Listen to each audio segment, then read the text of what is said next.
U.S. operations in Iraq, Afghanistan, and the global war on terrorism have important effects for the nation and for the individuals directly involved that go well beyond their effect on the federal budget.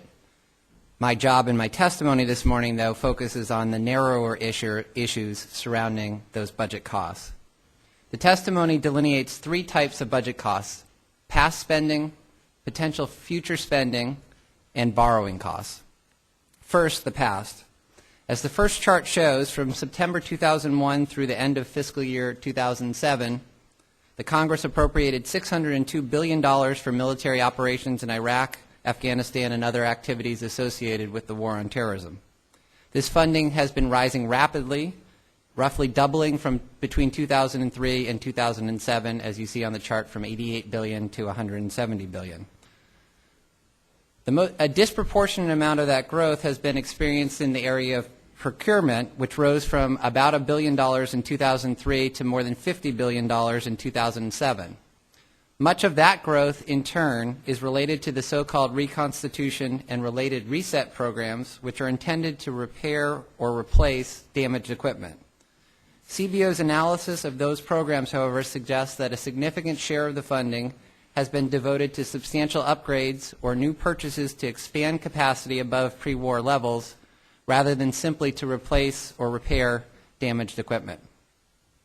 In addition to the $602 billion in funds that were explicitly appropriated for the war, CBO estimates that the Veterans Administration has spent an additional $2 billion for war-related benefits.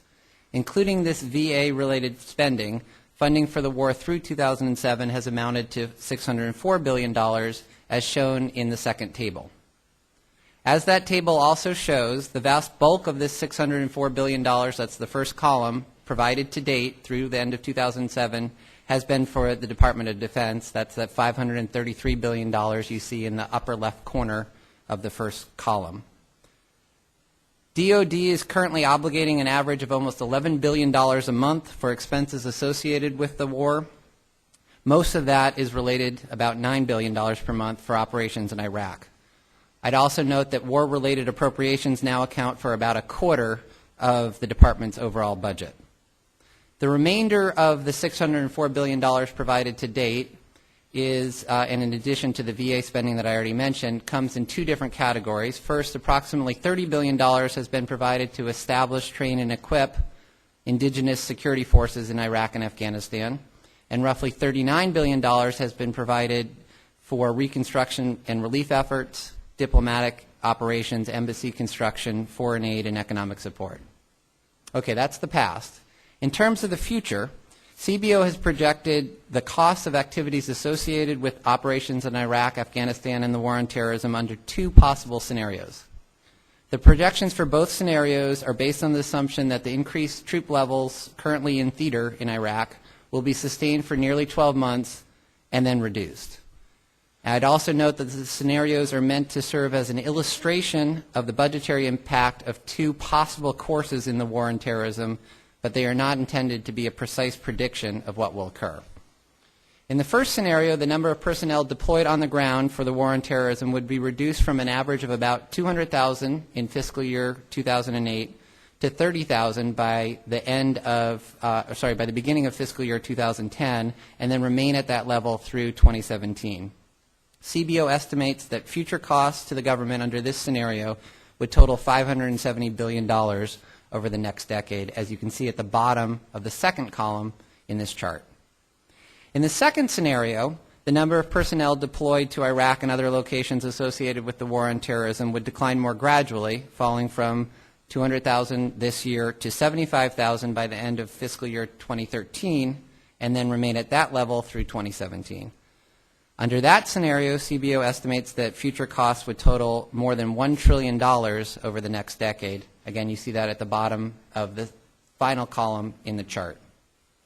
Including both past funding and projected funding under these two illustrative scenarios, total spending for U.S. operations in Iraq, Afghanistan, and the rest of the war on terrorism would thus amount to between $1.2 trillion and $1.7 trillion through 2017. In addition, CBO does not traditionally include the cost of borrowing in our analysis of specific programs. However, in this case, the Budget Committee requested that we compute the additional debt service costs that would accrue if past and future spending on the war were financed entirely by borrowing. If such spending were entirely financed by borrowing, the additional debt that the government would accumulate would entail higher interest payments. Under the assumption that past spending has been deficit financed, CBO estimates that the additional interest payments would total $415 billion through 2017. In addition, if the future spending paths that are shown on this chart were also deficit financed, interest payments would go up by another $175 billion to $290 billion. In other words, the bottom line is that to the extent the spending is not offset by higher taxes or reduced spending elsewhere in the budget, and therefore simply adds to the deficit, the total budgetary impact of the war, including spending to date, possible future spending, and higher interest costs, would amount to between $1.7 trillion and $2.4 trillion through 2017.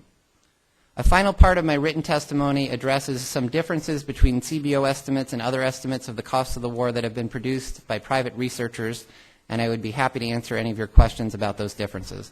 Thank you very much, Mr. Chairman.